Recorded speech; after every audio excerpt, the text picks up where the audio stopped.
How's it going, everybody? My name is LeeWood, and I am the discipleship pastor here at Immanuel Baptist Church. I am going to take a couple of minutes here to walk through what we are going to skip in our normal Wednesday night Equipping Institute content, which is basically all of John chapter 7. We just had to necessarily make some cuts when it came to deciding what material we were going to cover and what material we were not. And so this is it. So instead of us covering it on a Wednesday night in a large group, I'm just going to record this video to kind of fill in the gap for us. And so if you have your Bible, go ahead and turn to John chapter 7. We're going to cover the entire thing. My goal is to have this thing done in about 25 minutes. And so if we're going to do that, it's going to take us having to move fairly quickly through this stuff. And so let's start working through that right now. Here's what I want to do. I want to give us a bit of a recap from last session. Whenever we talked about John chapter 6, we finished the last 2/3 of that whole chapter, where Jesus is having this large conversation with the crowds, and he's talking about, I am the bread of life. These are some of the main points that we took away from there. Number one is that the hard sayings of Jesus are actually invitations for people to trust in him. Even whenever his disciples tell Jesus, man, that's a hard saying, who can hear it? And the crowds leave, it's actually Jesus inviting them to come and to trust in him. And like we see this happen over and over, where the language of partaking and abiding with Jesus is colloquial phrases for faith in him. And so this is an invitation that Jesus is making. The second thing I would say about from last week is that when we see Jesus talking about he is the bread of life, and the comments that he makes in chapter 7 and even chapter 4 when he's talking with the woman at the well, those are all pointing to how Jesus satisfies our spiritual longings, not just now, but also eternally. If that is true, that he is the one who satisfies eternally for us, well, then only he can satisfy. And I think that's the whole point that we're trying to get from that conversation that Jesus has with the crowds in John chapter 6. And here's one of the last big things we'll say, is that whenever Jesus is making these demands of the crowds, he is the only one who can rightly make those demands. He is the only one who is worthy of nothing less than our total commitment to him. And that's why he uses hard phrases like, we must eat his body, we must drink his blood, which are those things that are symbolic of us trusting in his full redemption of us. It is symbolic of him being the one who is ultimately the one who provides for our spiritual longings into eternity. That he completely is the one who redeems us. And so this invitation for us to trust in him is the focus of what Jesus is talking about there in John chapter 6. And so we're going to see some of those things kind of springboard into where we are today, but let's talk about the breakdown of where we are in the larger section of John. Today we're going to talk about John chapter 7, but I want to start off by looking at the structure of John 5 through 10, okay? And then we're going to hit those three major sections of John chapter 7. We're going to break it up as the content before the feast, what happens in the middle of the feast, and what happens at the end, and we're going to wrap it up with some final thoughts. So let's talk about the structure of John as a whole. So here we have it. This is actually taken literally from like 3 weeks ago. This is the exact slide, and I'm just going to remind us of it. Number one, John 5 through 10 is a series of escalating conflict. We've already seen back in John chapter 5 that the Pharisees, the leaders of the Jews were already seeking for a way to kill him. We're going to see today in chapter 7, verse 32, and then verse 45, we're going to see that the Pharisees are going to send the temple police to go arrest Jesus. All that happens in these 6 chapters of John 5 through 10 is there's going to be conflict after conflict after conflict. Sometimes that conflict is with the crowds and they leave, just like we saw at the end of John chapter 6. Sometimes, more times than not, that conflict is with the Pharisees, the leaders of the Jews. And so there's over and over, it's just going to be escalating conflict every single time. The next thing I want us to remember is that John, the apostle, our author, is giving us a structure for us to follow in John chapter 5 through 10, right? We start off by talking about a Sabbath on John chapter 5. Then we have the second Passover that's recorded in John's gospel, which is John chapter 6. And then John chapter 7, basically through halfway through chapter 10, we're going to see that this is all centered around the festival of booths or tabernacles, a time when Israel would celebrate the provision that God gave them while they were in the wilderness, and they lived in tents. They lived in these booths, right? This was actually some of the most popular festival of the year was the tabernacle because it was cooler. It was after the heat of the summer. It's in the fall. It's after the harvest. So in many ways, think of what's happening in John chapter 7 through 10 as like a big celebration around Thanksgiving for us Americans.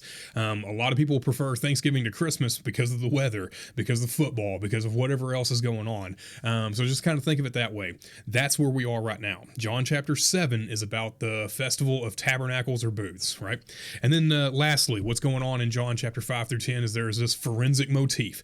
It is as though Jesus is being put on trial and there's evidence that's being gathered for and against him, right? From the people, from the Pharisees, by Jesus himself, where people are going to make these arguments about who Jesus is and what it is that he has come to do. And Jesus is going to be on trial, as it were. We're going to see later on, he's literally going to be put on trial, but this is kind of the theme that runs through John chapter 5 through 10. Yeah? All right, so let us look at John chapter 7 properly. Now, the way we're going to look at it is we're just going to handle three major sections. I'm going to look at verses 1 through 13 right now, which is what happens before the feast. Then there's a big chunk of what happens in the middle, which covers about a week. And so there's not really good chronological markers, but this is what we know from the very beginning.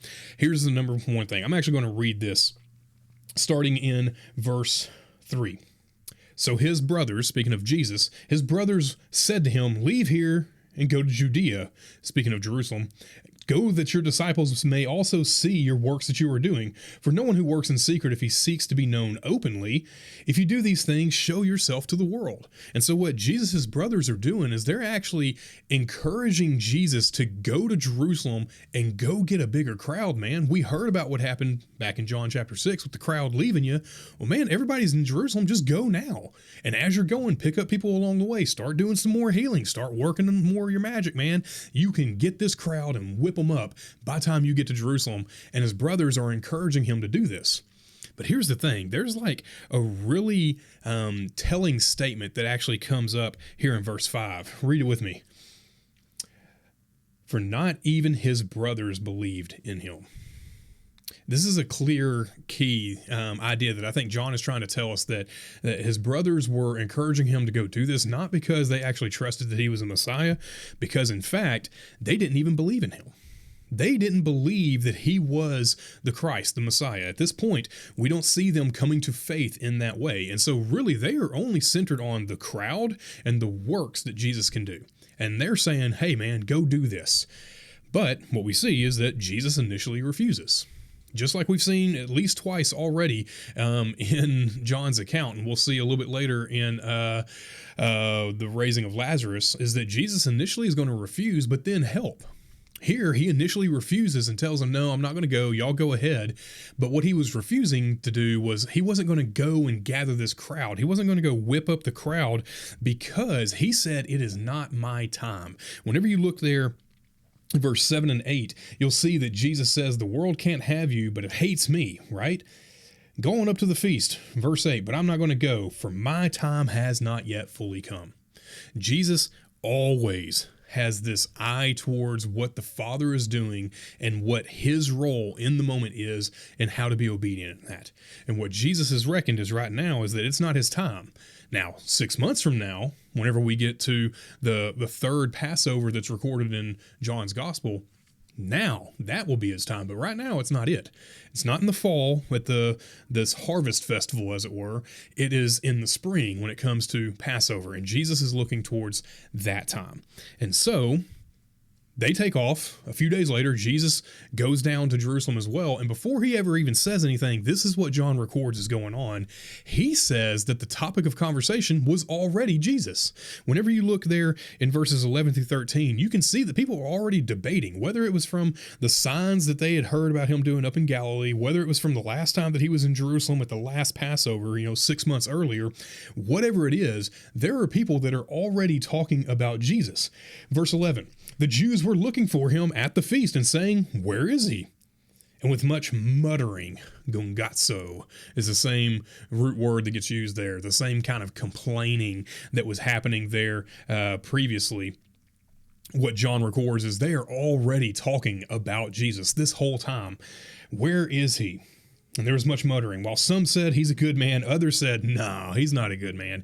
He is leading the people astray. And that is a huge accusation, because all the way back in Deuteronomy, what we see is that the law clearly said that if there was someone who is leading the people away from the law and leading the people into worshiping idols or whatever else it may be, if they were found to be doing that, that person is to be put to death.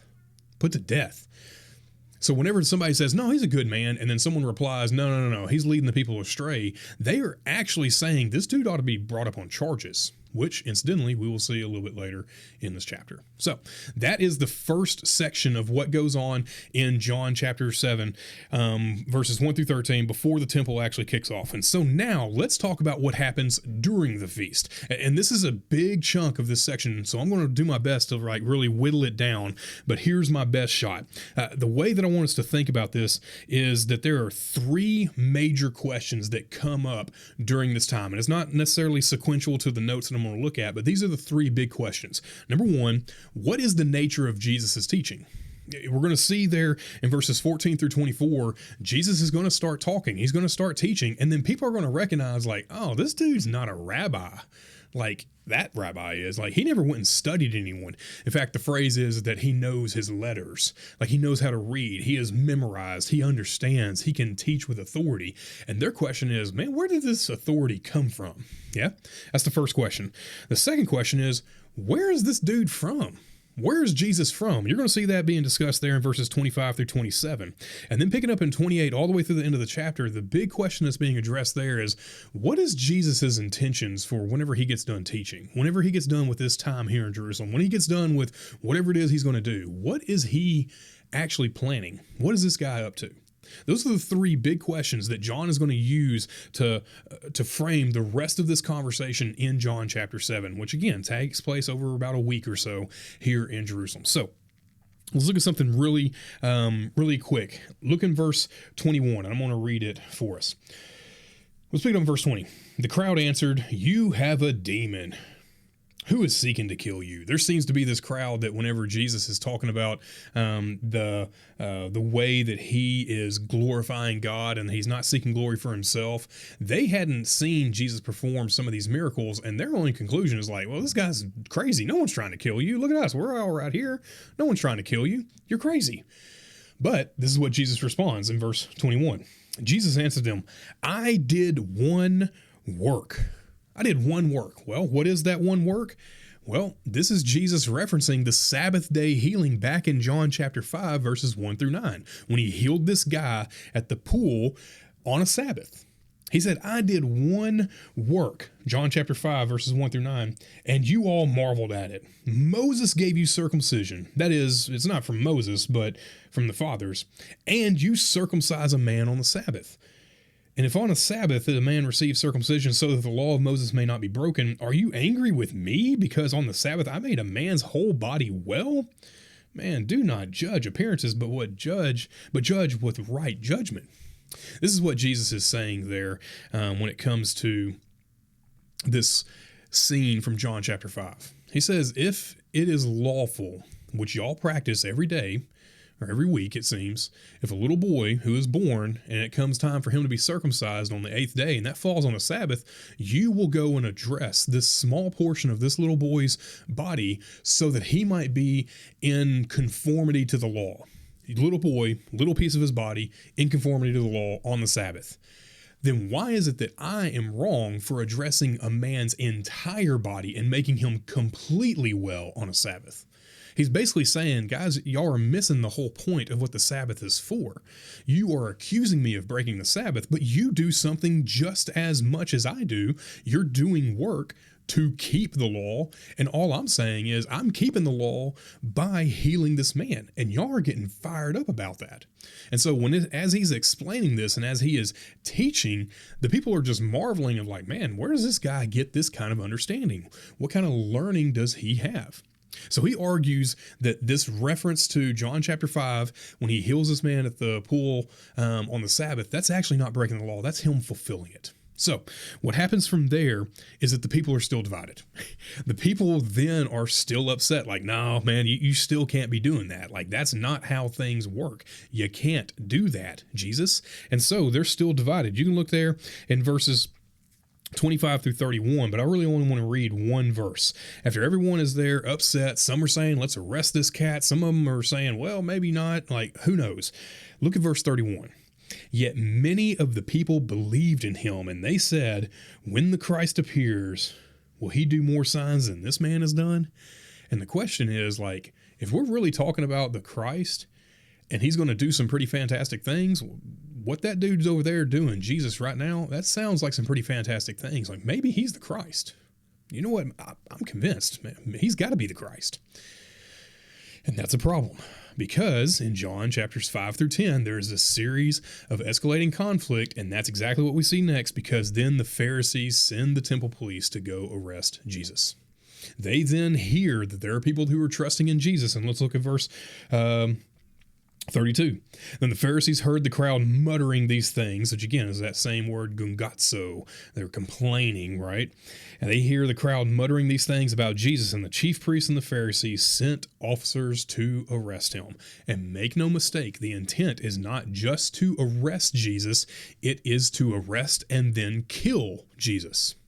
And so John leaves us hanging. He sets the scene that the temple police are going to be on their way. They're about to arrest Jesus.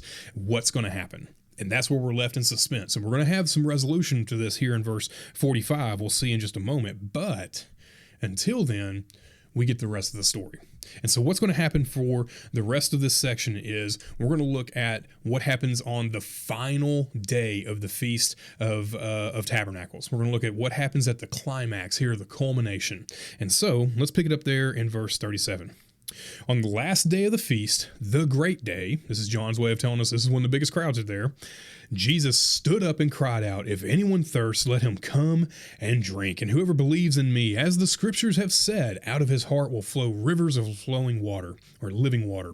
In verse 38, now this Jesus said about the Spirit whom those who believed in him were to receive. As of yet, the Spirit had not yet been given, because Jesus had not yet been glorified. And so John has given us a little bit of an indicator that there's this awareness of future events that he's writing in a past perspective of saying, oh, well, he said that, but we understand that didn't happen until a little bit later, right? And so this is where we get. Number one, Jesus cries out at the feast climax.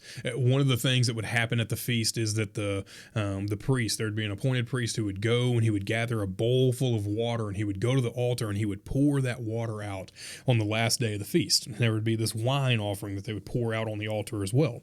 And so Jesus waits until that day when it's in everybody's mind that there is this clear indication that water is like a huge idea, and especially in an arid environment like the Middle East there, that they're going to be pouring it out. And what Jesus does is when the crowd gets to its largest, he says, guys, I've got something to say. If you are thirsty, come to me. If you come to me, I will give you living water, and it's going to flow right out of you. Now, what we understand is the way in which that living water is going to flow out is given there in verse 38. What happens in verse 38 is when Jesus actually predicts the giving of the Spirit. We know that that's going to happen a little bit later on, but he says, look, you're going to have this river of living water flowing out of you because you're going to have the Holy Spirit in you, right? And as he makes this grand proclamation, this is critical for us to see in the scope of 5 through 10, John 5 through 10, is that there's tension in the air. Like, man, you're kind of making a ruckus over here at the temple at the climax of our favorite holiday, and you're talking about the Holy Spirit being given to people and then living water. And what happens from there? Everyone starts discussing, man, let's talk about the Messiah. Let's talk about the Christ, because you're sounding like a guy who says that he's the Christ. Well, let's talk about that. Let's look there in verse 40 through 44, specifically in verse 40.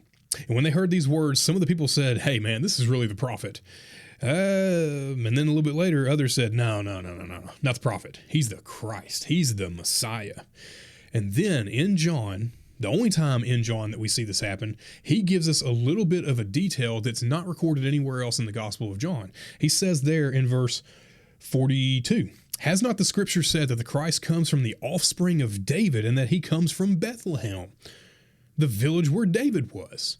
It's like, well, doesn't the Bible actually say that if we're going to have the Christ, he has to come from Bethlehem and he's going to be a descendant of David? Yeah. Okay. Where's Jesus from?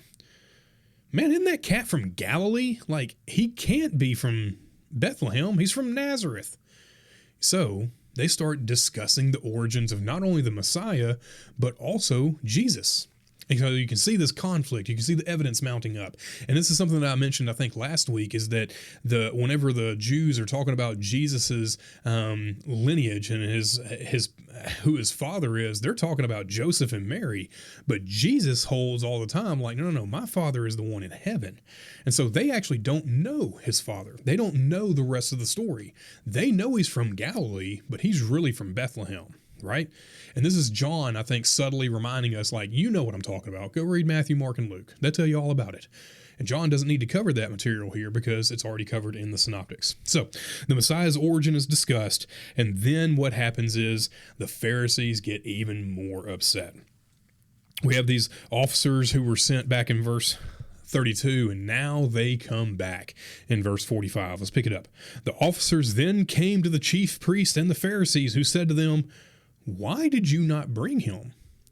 It seems as though what happens is whenever they were earlier in the week, the temple police were sent to go arrest Jesus, and as they're standing there listening to him, they don't. Now, whether that means that they actually trusted in Jesus and they believe his message, or whether they were just inactive because of the crowd and they didn't want to rile up the crowd because then they might get attacked because they were arresting Jesus, I don't know. But either way, what I do know is that the Pharisees are pretty upset that nobody did what it is that they were told to do, right? They are upset that the Pharisees sent the temple police to go arrest Jesus and it didn't happen. And so as they are upset, this is where the final shoe begins to fall, as it were, in this chapter. And I love the way this concludes. Let's pick it up there in verse 46. The officers answered, "No one ever spoke like this man." Y'all didn't hear him. Like, as we were listening to him, like, there's no way that we can't be arresting this guy. We just can't, right? Verse 47, and the Pharisees answered them, "Have you also been deceived?" Like, come on, guys. Like, y'all are with us, not him. Have you been deceived? Have any of the authorities or the Pharisees believed in him? And the answer is like, no. Or have they? We're going to meet a guy here in just a moment. But this crowd that does not know the law is accursed. And it almost seems as though the way the Pharisees are talking about the crowd and now the temple police saying, like, guys, y'all don't even know the law. Like, this is above your pay grade. Just do what we're telling you to do. Like, you don't understand what you're talking about. Just trust us. We're the authorities. That's what it seems to be happening here. And so as the temple police are sent to go arrest Jesus, they don't. They come back and they say, man, y'all, have you heard this guy teach? It's crazy. We couldn't arrest him. Like, you really want me to go arrest him? Why don't you go arrest him? And the Pharisees are like, look, y'all, you don't understand. Not a single one of us believe him. What does it matter? Right? And then we have a familiar face show up that we haven't seen for about 3 chapters. And what we see is that Nicodemus shows up one more time. We'll see him again later in chapter 19. And at that point, if you remember when I talked about John chapter 3, I don't believe Nicodemus was a believer in Jesus at that point. In fact, I think he leaves being disappointed. But by the time we see him in John chapter 19, he's a dyed-in-the-wool follower of Jesus. Well, here, he's somewhere in between. What we see from Nicodemus is this. Pick it up there in verse 49. The crowd that does not know the law, they are accursed, is what the Pharisees say. And so what Nicodemus, a Pharisee, says, hey, he had gone out before and he said, does our law judge a man without first giving him a hearing and learning what he does? Did you not hear what the temple police just said? That nobody teaches like this guy? And you've heard about his teaching, but have you heard his teaching? Why don't you go talk to the man? We can't just indict some dude and arrest him because, bring him up on charges and throw him in the clink because we don't like what he says. Our own law, i.e. the law, the Old Testament law, the book of Moses, right? It demands that we give this guy a hearing. Y'all are accusing this guy of breaking the Sabbath and breaking the law because he healed a dude on the Sabbath, but actually you're breaking the law right now. You're not even giving this dude a chance to be heard. I don't know if Nicodemus is a believer at this point. But I guarantee that this conversation helps push him over the edge. If he's on the fence, this bit in John chapter 7, I think is what helps push him off the fence. Because what happens immediately after this is something that I think that we can understand in hindsight, but in the moment is shocking. So Nicodemus says, hey, we can't be doing this. This is breaking the law. We are breaking the law. We can't accuse Jesus of doing it and then doing that and then us turn around and do it ourselves. Verse 51 says this: our law does not judge man without giving him a hearing and learning what he does. Verse 52, they, the Pharisees, they replied, are you from Galilee too? Are you one of them? Have you been deceived? Or have you been deceived with the rabble just like he was? Search and see. Go look for yourself, guy. You're the one that's talking about the law. Let's talk about the law. Go look in the law and see if that there's no prophet that arises from Galilee. And there is a beautiful statement there, because the Pharisees are showing their ignorance of the law and they are actually speaking prophetically. There's two things that are going on there. Let me just highlight that for us. Number one, they say that there is no prophet who arises from Galilee, and they are wrong not once, but twice. Number one, Elijah is from this area. If you go look in 1 Kings chapter 17, verse 1, Elijah, like the prophet, right? The big dude outside of Moses, he's from this area. Not only that, Jonah, if you look in 2 Kings chapter 14, verse 25, guess who's from this region as well? Jonah. And so not only are they wrong about no prophet coming from this area, there were two of them. And they were saying, Nicodemus, man, run on. Go look at the Bible. You'll find out no one even comes from there. And they're wrong twice. And the word that they use, that there is no prophet who arises out of Galilee, that word can just generally mean rise up and like come up like physically off the ground to your feet. It could be just arising as like metaphorically who comes out of a place like Galilee. But you know what that word also can mean? And Jesus uses it this way at least two very clear times. In John chapter 2, verse 22, and in chapter 21, verse 14, so two ends of the spectrum in this book, Jesus says this word, egero. That word arises, and that means to be resurrected, to be brought up from death. And so the prophets that they were wrong about, they don't even arise out of Galilee, and they're wrong on two accounts with Elijah and Jonah and Jesus. And they say that there's not going to be a prophet who comes from that place who will arise or rise from the dead. I think this is John's subtle way of showing us these guys are just wrong. If this criminal investigative motif is true, this forensic motif that runs from John 5 all the way through John 10, if that's actually going on, then I think the evidence here is that even from the Pharisees, they are indicting themselves because they are wrong. And we're going to see that come to a climax later in the gospel. So let's talk about some final thoughts, and then we will wrap this thing up, hopefully in about 30 minutes. All right, so let's talk about this. Number one, even your closest relatives are not immune from misunderstanding faith, even your faith. As important as it is to you, if God hasn't worked in their lives, they may not get it, and there might be some weird comments that come about your faith from your closest relatives. Just be prepared for that.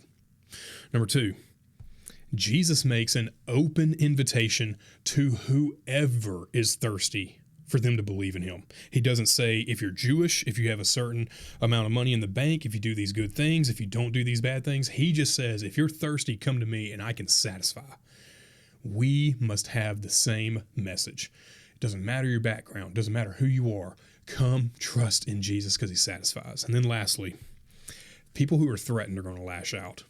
As we make those invitations for people to come and to be satisfied, to have their thirst slicked, to have it satisfied eternally, we're going to box some people in. And you see the Pharisees doing that, and they start making some pretty bold accusations against Jesus, and they're wrong, but they're lashing out because they're threatened. And so what I want us to see is that we shouldn't anticipate that anything different would happen with us. And so this is where we end. John chapter 7. We've covered the whole thing. Did my best to kind of cover it in a succinct way. We will pick up in John chapter 8, starting in verse 12, whenever we meet again after spring break. If you've got any questions, feel free to hit me up. We will have all these notes available online. So in the meantime, I just want to say, do good, don't sin.